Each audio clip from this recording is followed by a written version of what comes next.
My fiancé is a scientific genius. Yet he wanted to work in a factory assembling screws for his first love. I tried my best to persuade him and got him into a national-level laboratory. Later, his achievements were remarkable, and we gained both fame and fortune. About to hold a wedding of the century, but on the day his first love was diagnosed with cancer, he pulled the plug on my ventilator. It's all your fault. Otherwise I would have married Ying long ago, if I had entered the factory with her. Her medical expenses would have been covered. Opening my eyes again, I was back on the day he received the job offer. His face was full of happiness as he waved the factory acceptance letter. Wan, look, I can support Ying from now on. Wan, look, I can support Ying from now on. Lu Zhe excitedly waved the factory employment letter in his hand, his handsome face brimming with undisguised joy. That thin piece of paper seemed to him like a priceless treasure. I looked at him, and for a moment, it felt as if I had returned to my dying moments. In the cold hospital room, the ventilator emitted a steady rhythm. It was the same face, yet it bore a bone-deep hatred as it pried open my fingers, one by one. From the bed rail I was clutching. It's all your fault. Otherwise, I would have married Ying long ago, if I had entered the factory with her. Her medical expenses would have been covered. He pulled out my ventilator. Before the suffocating pain engulfed me, I saw him turn and rush toward another person at the end of the hallway. It was his first love, Chen Ying. At this moment, seeing no reaction from me, Lu Zhe's smile faded slightly. He carefully folded the offer letter and placed it in the pocket over his chest, as if handling a rare treasure. Wan, why aren't you saying anything? Aren't you happy for me? Ying's health isn't good, and this factory offers the best benefits in the area, including a promise of 5 social insurances and 1 housing fund. Once I settle down, I'll bring her over, and I'll be able to take care of her for the rest of my life. In my past life, hearing these words felt like a knife twisting in my heart. I questioned him. What about me? What about our future? I begged him through tears not to abandon his scientific dreams and our years of love for a vague notion of taking care of someone. But he called me selfish, saying I didn't understand his love. Ridiculous. I pulled my thoughts back, looked at his expectant eyes, and smiled softly. Really? Congratulations. Then, Lu Zhe was stunned. He probably thought I would, as before, earnestly persuade him and even plan everything out for him. The surprise in his eyes flickered and was quickly replaced by joy. Wan, have you really come around? I knew you were the best. He was as happy as a child and came over to hug me. I sidestepped quietly to dodge. He missed and looked a bit awkward. Wan, a delicate voice called from outside the door. Asia, have you and Sister Wan come to an agreement? Chen Ying peeked half her head out from behind the door, looking at me timidly, with a hint of unease and defiance in her eyes. Lu Zhe immediately forgot about me, turned around, and greeted her with a tenderness in his voice that I had never heard before. Ying, why are you here? It's windy outside. I'm worried that Wan might not agree. Chen Ying bit her lip, her eyes reddening. If Wan is unhappy, maybe we should just forget it. Your dream is more important. What nonsense. Lu Zhe frowned with concern. Your health is more important than anything else. Wan has already agreed, and she fully supports us. As he spoke, he eagerly pulled the offer letter from his chest and pressed it into Chen Ying's hands. Keep this, it's our guarantee for the future. Chen Ying's tears turned into laughter as she carefully caressed the paper, then looked up at me with a bright, triumphant smile. Thank you, Sister Wan. I watched them with a blank expression. How wonderful. In this life, I will grant your wish. Wishing you all locked in at the factory. Sue, have you really thought this through? On the other end of the line, Professor Wang, the head of the national level laboratory, spoke with a tone full of regret. A talent like Lu Zhe, if he really goes to work in a factory tightening screws, it would be a huge loss for the national research community. In my past life, when that joint admission letter came through, I was even more excited than Lu Zhe himself. To get him into that lab, I used all of my mentor's connections. even attributing my own research results to his name, just to give him a sufficiently impressive stepping stone. Professor Wang was never interested in Lu Zite was the genius resume, led by me but bearing his name, that caught his attention. I was the true essence of that offer. He is nothing more than my accessory, Professor Wang. I said calmly. I've made up my mind. I am personally willing to accept this offer. As for Lu Zhe, he has his own life plans. There was a long silence on the other end of the line. All right, since you insist. Professor Wang sighed. The lab's doors will always be open for you. I'll have HR send you a separate offer right away. Thank you. After hanging up, I deleted all the photos of Lu Zhe from my phone. A full 10 years. From college to graduate school. My entire world revolved around him. I willingly became the shadow behind him, paving the way and clearing all obstacles for him. I thought this was love. It wasn't until the moment before my death that I realized this was foolishness. Soon, a new email arrived on the phone. National Key Project Laboratory Acceptance Letter. In the recipient field, only my name was written. Su Wan. I was looking when Lu Zhe's call came in. I hung up directly. He persisted, calling over and over again. Annoyed, I blocked him. Not long after, there was a knock on the dormitory door. Chen Ying's voice came from outside the door, tinged with tears. Sister Wan Wan, please open the door. Are you mad at Aja? He didn't mean to ignore your calls. We were just looking at rental apartments, hoping to move out soon so we wouldn't bother you. Don't blame him. It's all my fault. I shouldn't have let him give up his dreams for me. She cried as she recounted all that Lu Zhe had sacrificed for her, as if it was me who forced him to work in the factory. I opened the door. Chen Ying probably didn't expect me to be so straightforward. Her sobs caught in her throat as she froze in place. Behind her, Lu Zhe looked at me with an impatient expression. Su Wan, haven't you caused enough trouble?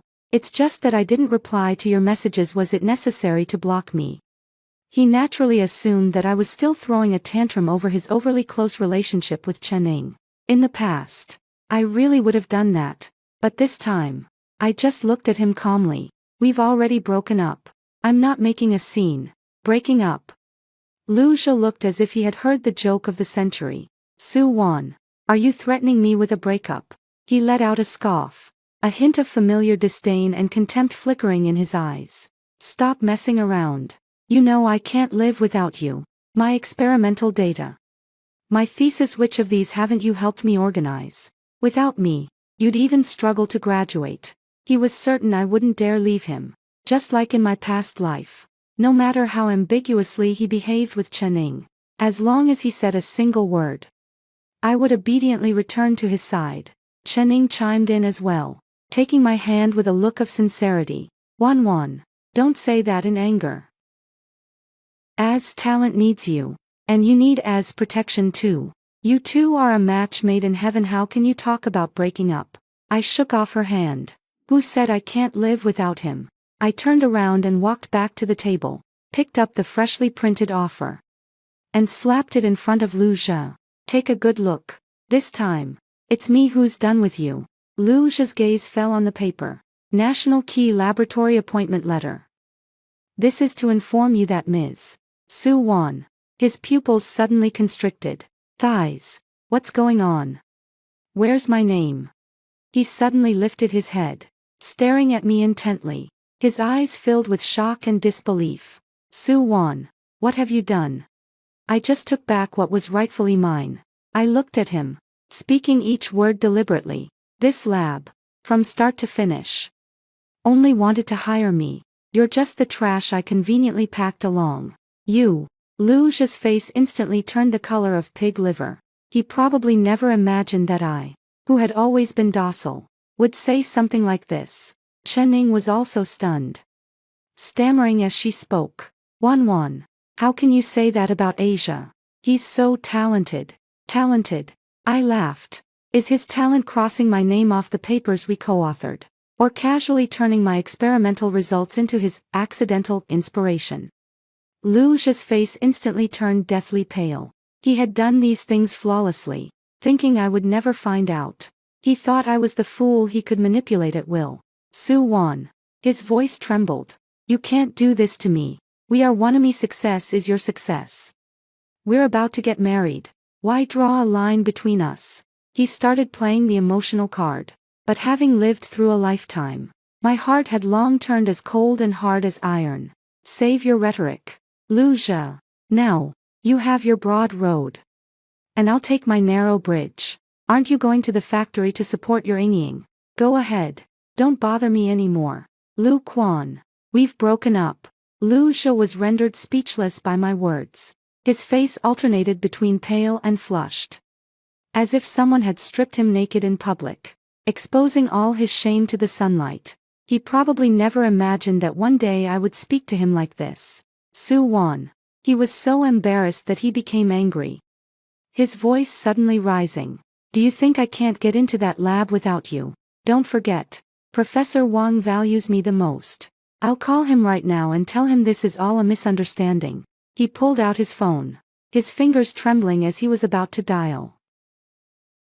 I watched him quietly, as if looking at a clown. The call connected. Lu Zhe immediately switched to a tone that was both humble and confident. Hello, Professor Wang. This is Lu Zhe. Regarding the offer. I think there might be some misunderstanding. I don't know what was said on the other end of the phone. Lu Zhe's expression shifted from confidence to shock, to panic, and finally turned ashen. No, it can't be, he muttered to himself. The phone slipping from his hand and crashing to the ground. Professor Wang said that after a reassessment, they believe my abilities are insufficient for the lab work. He suddenly looked up, his bloodshot eyes glaring at me. It's you. You said something to Professor Wang. Didn't you? You vicious woman. To get back at me. You actually destroyed my future. Chen-Ning snapped out of it too and lunged at me, trying to grab my hair. But I dodged to the side. Soo-won. How can you be so cruel? Az's dream was scientific research.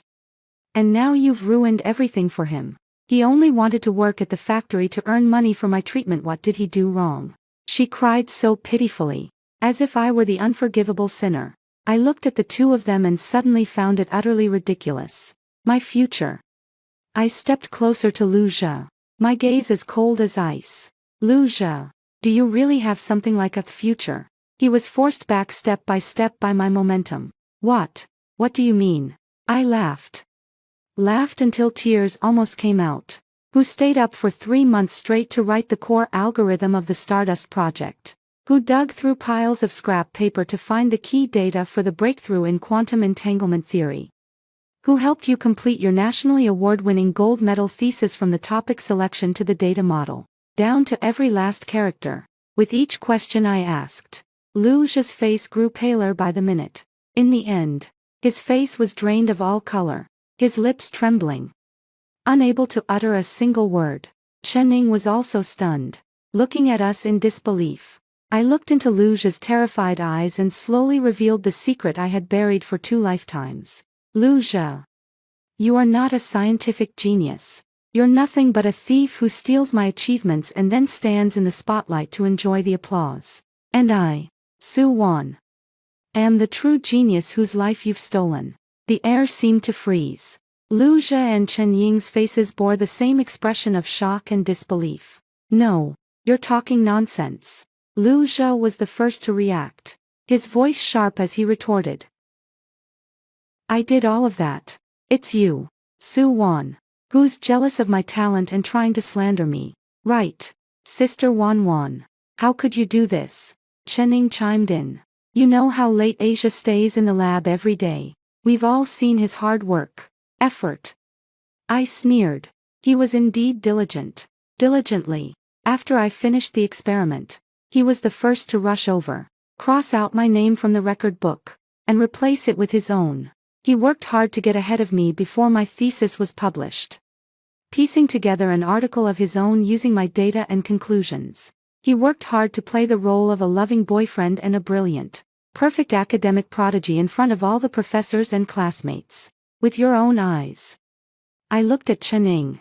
What you saw was him sitting across from me, drinking the coffee I bought, waiting calmly for me to hand over the data. What you saw was him speaking eloquently at the defense. But you didn't know that the PowerPoint was something I stayed up 3 nights in a row to finish. What you see has always been only what I wanted you to see. Liu Zhe was left speechless by my words and could only retort with "You're slandering me."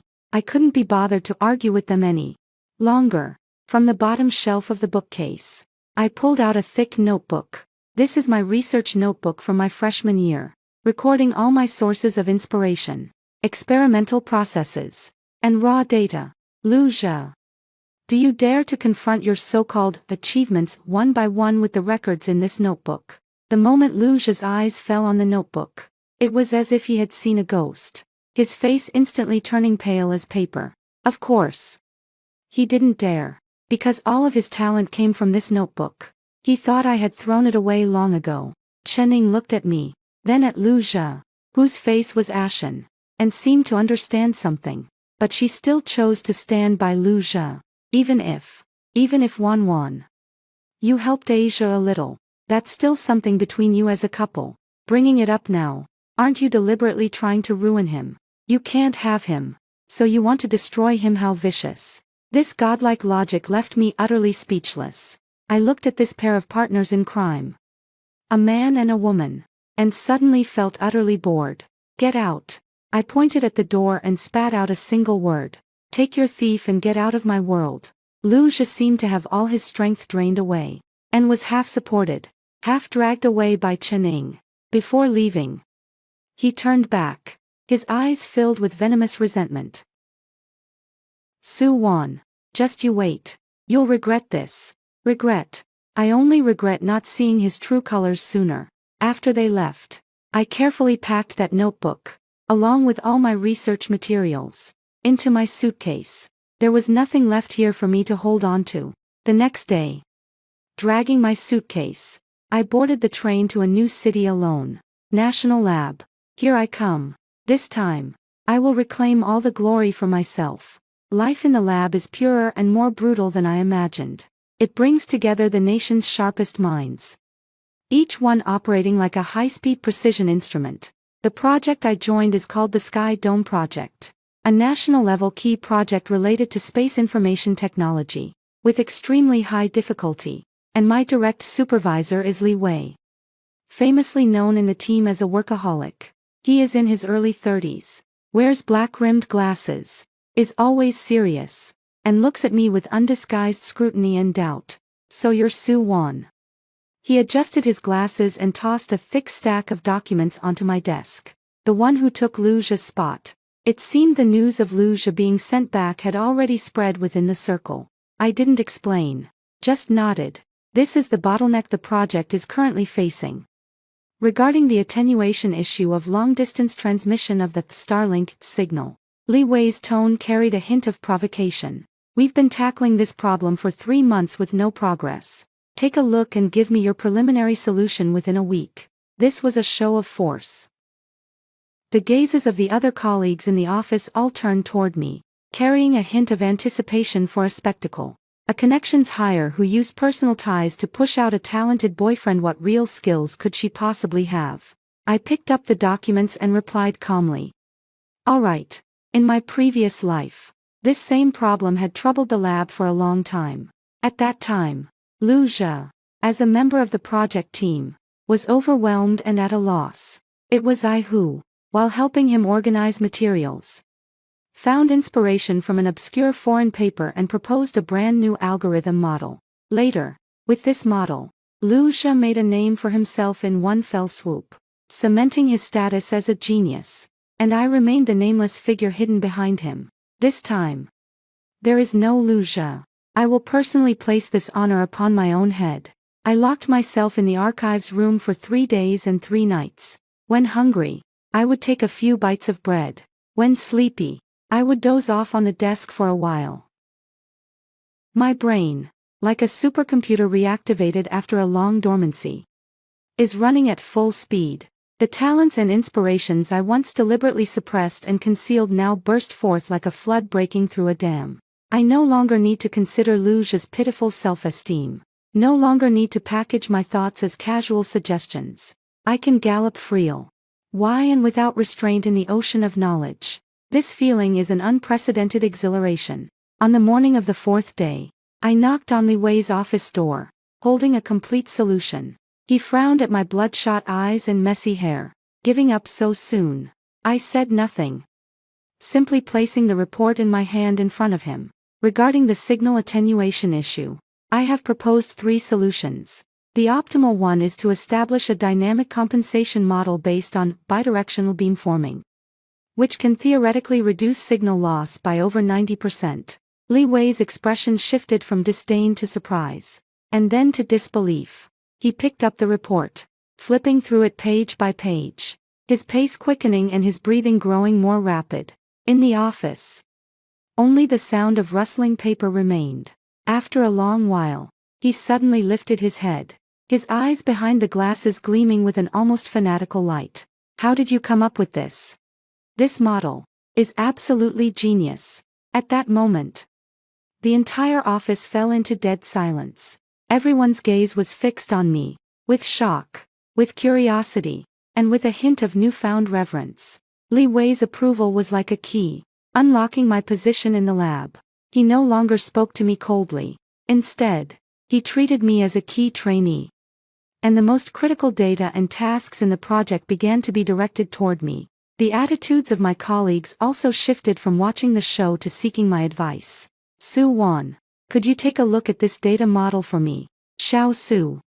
That algorithm idea of yours last time was absolutely brilliant, tell me all about it. I didn't hold back.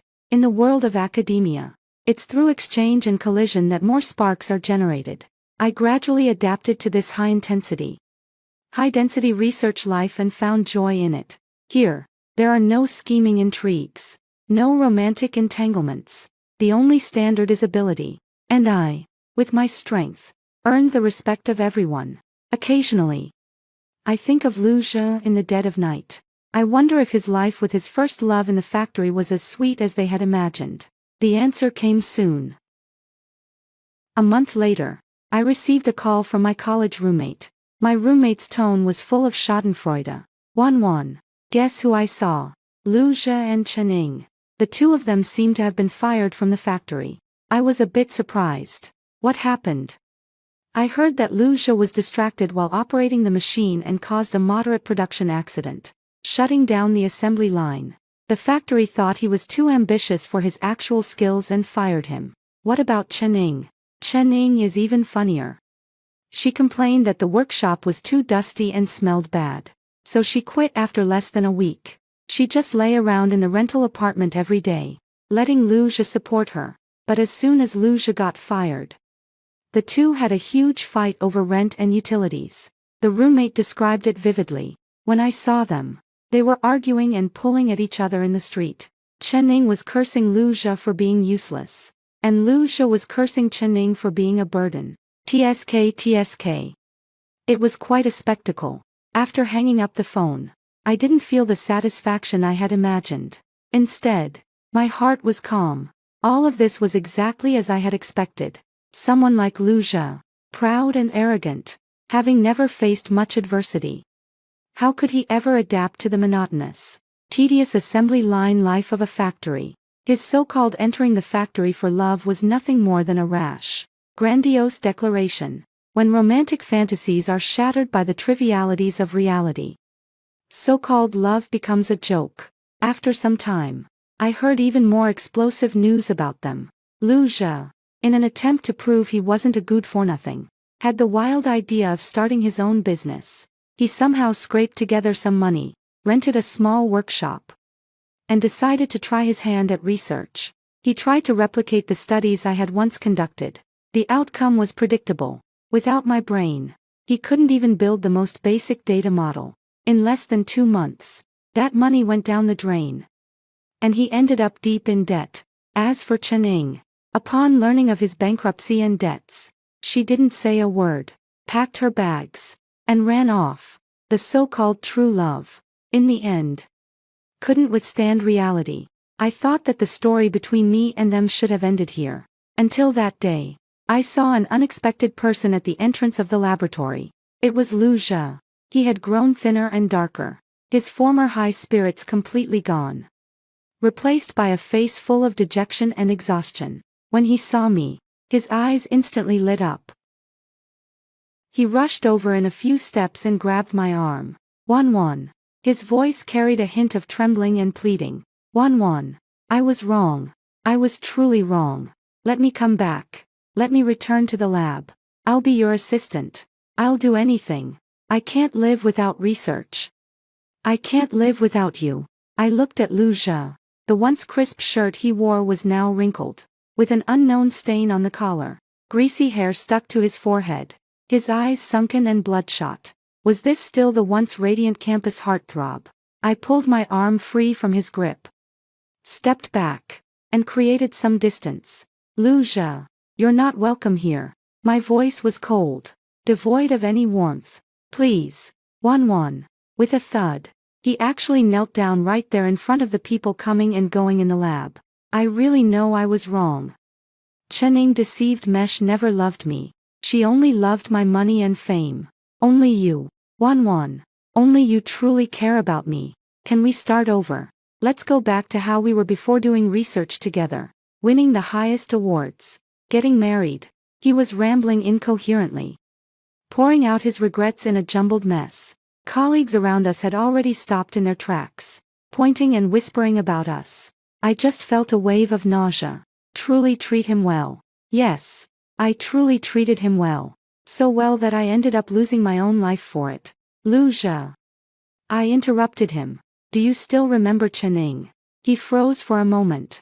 Then a look of disgust appeared on his face. Don't mention that woman to me. She abandoned me when I was at my lowest, nothing but a gold digger. Is that so? I said with a faint smile. But back then, weren't you the one who said you'd go to the factory and support her for the rest of her life? Liu Jia's face instantly flushed bright red. His grand declarations from back then now sound like a resounding slap, fiercely striking his own face. I was deceived by her. He hastily defended himself. Wan. The one I've always loved is you. Just then, a sharp female voice came from not far away. Liu Jia. You bastard. How dare you come looking for this vixen behind my back? I looked toward the sound. Chenning was charging over aggressively, wearing a cheap dress and heavy makeup, but it still couldn't hide her worldly air. She grabbed Liu Jia's ear and started cursing loudly. Well, you're up to your neck in debt. And you still have the nerve to come here and pester your ex-girlfriend. Are you trying to get her to pay off your debts? Liu Jia winced in pain as she grabbed him, feeling both embarrassed and furious. Let go of me, you crazy woman. Crazy. I had an abortion for you. And now you call me crazy, Chenning said, suddenly turning to me with a venomous glare. It's all your fault. Su Wan. It's all your fault. You bitch. If it weren't for you, Asia would have become a great scientist long ago, and we would have been living a good life. She lunged at me, claws bared. Li Wei beside me stepped forward in one stride, shielding me like an eagle protecting its chick. What do you think you're doing? This is a national key laboratory, not a market where you can throw tantrums. Li Wei, standing over 6 feet tall, exuded an imposing presence. And Chenning was immediately startled into stepping back 2 paces. Watching this farce unfold before me, seeing Liu Jia kneeling on the ground and Chenning throwing her fit, I suddenly felt utterly exhausted. I walked past them and headed straight into the lab. Behind me, Liu Jia's desperate roar echoed. Su Wan, don't go. You can't do this to me. Give me back my talent. Give me back my life. I didn't look back. Liu Jia, you yourself, with your own hands, destroyed your life. It has nothing to do with me. After that farce, Liu Jia and Chenning completely disappeared from my world. According to the lab security guard, after they were kicked out that day, they lingered at the entrance for a long time, and eventually got taken away by the police for fighting. My life has finally returned to peace. In the Sky Dome project, I thrived like a fish in water. Li Wei promoted me beyond the usual ranks to lead the core algorithm team, and I guided a group in overcoming one technical challenge after another. Our team's research achievements have drawn widespread attention from the international academic community. I also transformed from an obscure connection hire into a young scientist with a modest reputation in the industry. Dr. Sue. Occasionally, when I'm alone late at night, I also think about my past self. That timid, insecure girl who was used to hiding in the shadow of Luja's spotlight. She clearly possessed a top-tier intellect, yet due to the childhood trauma brought on by her original family, she was afraid to stand under the spotlight, afraid to become the center of attention. It was Luja's appearance that gave her a perfect protective shell. She thought that as long as she hid inside this shell, she could safely pursue her scientific research dreams. She regarded Luja as her hero, but she never imagined that this so-called hero, from the very beginning, only wanted to use her and steal her brilliance. Professor Wang had a talk with me once. He sincerely apologized to me. Sue Wan. I was blind. Back then, I only saw Luja's superficial excellence, but overlooked you. This uncut jade. Now it seems, you are far better than him. I just smiled. Professor Wang. It's all in the past. Yes, it's all in the past. Whether it was the hurt or the betrayal, it all vanished like smoke with that death. Reborn. I only want to live for myself. A year later, the Sky Dome project achieved a breakthrough. Our results conference was held at the National Conference Center, with major media outlets competing to cover it. As a core member of the project, I stood on the stage at the conference. The spotlight was on me. And as I looked at the countless flashing cameras and focused eyes in the audience, I felt not a trace of nervousness or fear, only an unprecedented sense of calm and composure. After the press conference ended, I gave an exclusive interview to a major media outlet. On television, dressed in a professional and appropriate outfit, I answered every one of the reporter's professional questions with confidence and ease. The headline of the news is Sky Dome Goddess. Dr. Sue Wan, China's youngest space information technology expert. I know that at this moment, Luja must have seen it too. I wonder what he will think. Is it jealousy, regret, or unwillingness? But all of this has nothing to do with me anymore. We have long been people from two different worlds. I thought that our entanglements would come to an end here. Until that day, I received a call from an unfamiliar number. On the other end of the phone, there was a weak and urgent male voice. It was Luja. Wan. Save her. Ying. She has cancer. When I heard the word cancer, my heart was unavoidably stung once again. The same illness. At the same point in time. History always seems to repeat itself in striking ways. But this time, the person lying on the hospital bed awaiting judgment had changed. Wan. Please. You're a great scientist now. You must have money, right? Luja's voice carried a sob, filled with desperate pleading.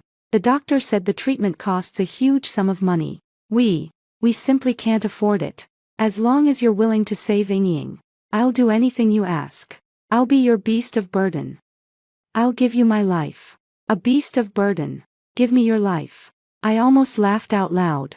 In my past life, he said the same thing. He knelt before me, begging me to save Chening. My heart softened. I used all my savings, even overdrawing future project funds, to arrange the best hospital and the best doctors for Chening. But what was the result? What I got in return was him pulling out my ventilator on the day Chening was diagnosed, because he believed that if I hadn't stopped him back then, he would have gone to work at the factory with Chening early on, saved up enough money, and she wouldn't have had to wait until the late stage to find out. He placed all the blame on me. How utterly absurd. Luja, I said calmly. She has cancer. What does that have to do with me? There was silence on the other end of the phone. Luja probably didn't expect me to be so cold. Sue Wan, how can you be so heartless? His voice suddenly turned sharp. That was a human life. Now that you've achieved fame and success, have you forgotten the bond we once shared? If it weren't for me back then, would you be where you are today? I was utterly amused by his shamelessness. Luja, have you forgotten who caused your current downfall?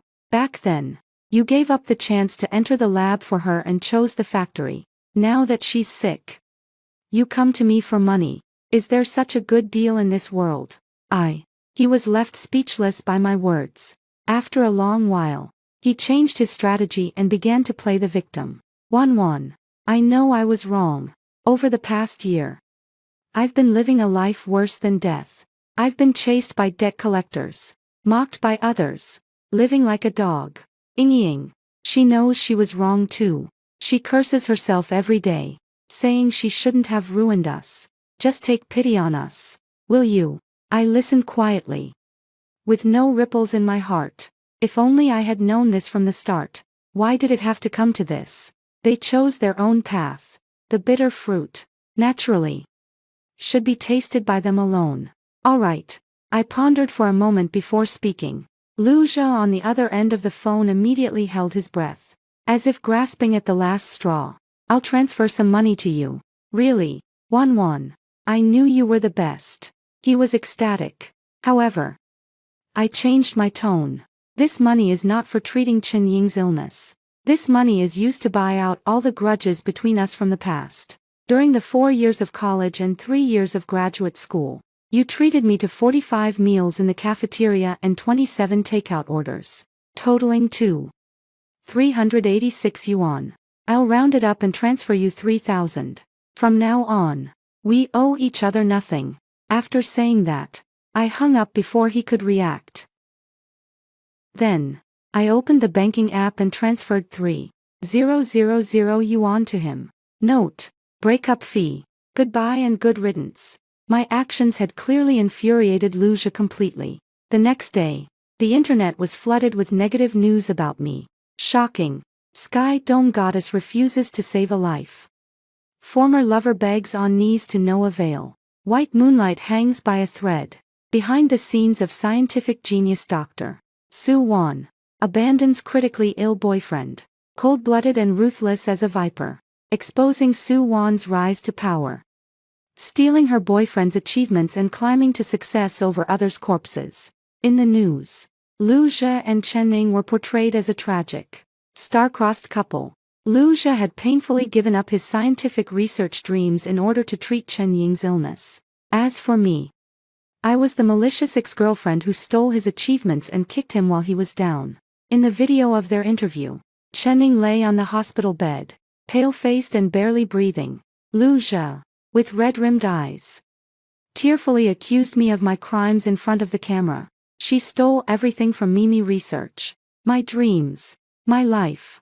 Now, Ying is on the verge of death. I just wanted to beg her, for the sake of our past, to save Ying's life.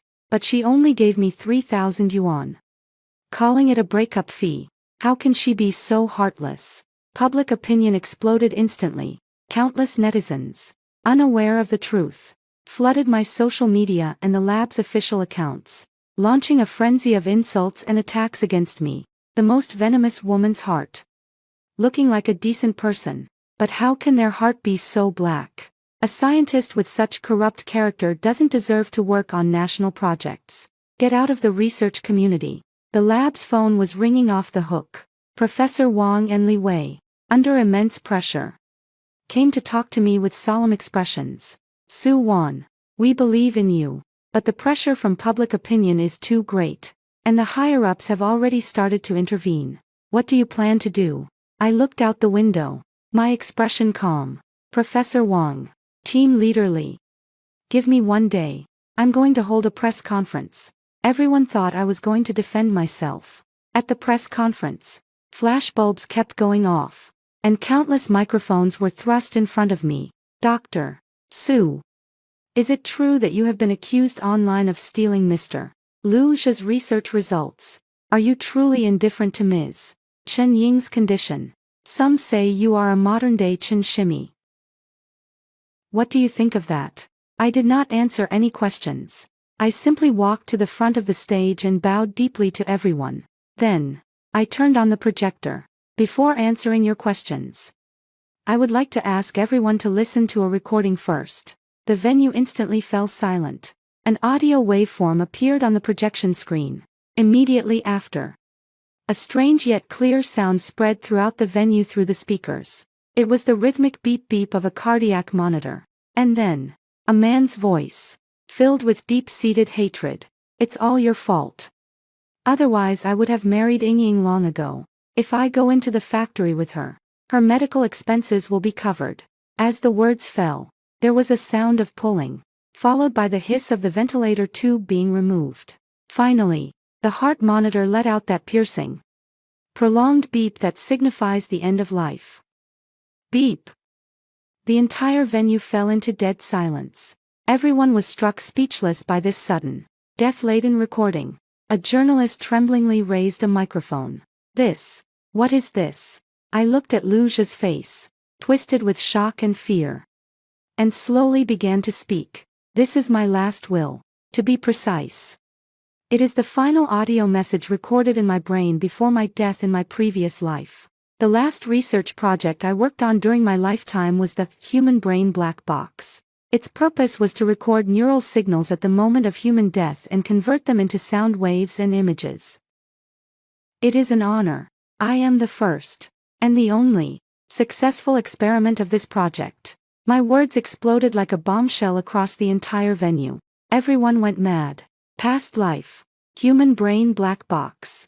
Is this a sci-fi movie? The reporters snapped out of their initial shock and frantically pressed the shutters, as if trying to capture this historic moment. Meanwhile, Luja, sitting below the stage, had already turned as pale as gold paper, trembling all over like a sieve. He looked at me. His eyes filled with extreme terror, as if staring at a demon crawling out of hell. No, impossible. You're lying. You madman. He screamed, trying to rush onto the stage, but was firmly held back by the security guards beside him. I paid no attention to his desperate struggle. I calmly continued my statement. The man in the recording is Mr. Luja, and the victim whose ventilator he unplugged was me from my previous life. He thought everything he did was flawless. But he didn't know that I had prepared, with my life, a piece of evidence of his crime that could never be destroyed. Now, does anyone have any questions? The entire venue fell into dead silence. The previously aggressive reporters were now like ducks with their necks pinched, unable to utter a single word. The truth was far more bizarre, chilling, and shocking than the stories they had fabricated be 100-fold. This is no longer a simple romantic dispute or academic scandal. This is a murder accusation that transcends life and death. Immediately after the press conference ended, the police stepped in to investigate. The recording from the human brain black box became the most crucial and irrefutable piece of evidence. Luja was arrested on the spot. Faced with irrefutable evidence, his psychological defenses completely collapsed, and he confessed to unplugging my ventilator in the previous life, as well as maliciously slandering me in this life for money and reputation. Chen Ying, as an accomplice, also faced legal punishment. It is said that when she learned of Luja's arrest and that she herself would face imprisonment, she fainted on the spot. Her cancer is real, but her future is completely ruined. Everything has settled. The public opinion online has taken a dramatic turn. I went from being a venomous femme fatale to a phoenix rising from the ashes, a goddess of vengeance. My human brain black box theory has even shocked the entire scientific community, opening a brand new door for research in brain science and information science. Countless honors, awards, and collaboration invitations came pouring in like snowflakes. I stood before the massive floor-to-ceiling windows of the laboratory, gazing at the brilliant starry river outside. Li Wei walked over to me and handed me a cup of hot coffee. It's all over, he said. I nodded and took a gentle sip of the coffee. Yeah, it's all over. The vengeance of the past life has been exacted. The path of this life has also been set on the right track. I am no longer anyone's shadow, no longer anyone's appendage. I am simply myself. It's Su Wan. It's the true genius who once had her life stolen, and has now taken it back with her own hands. In the night sky, a shooting star streaked across. I made a wish upon it. In this life, may my path no longer hold Luja, only the stars and the vast sea.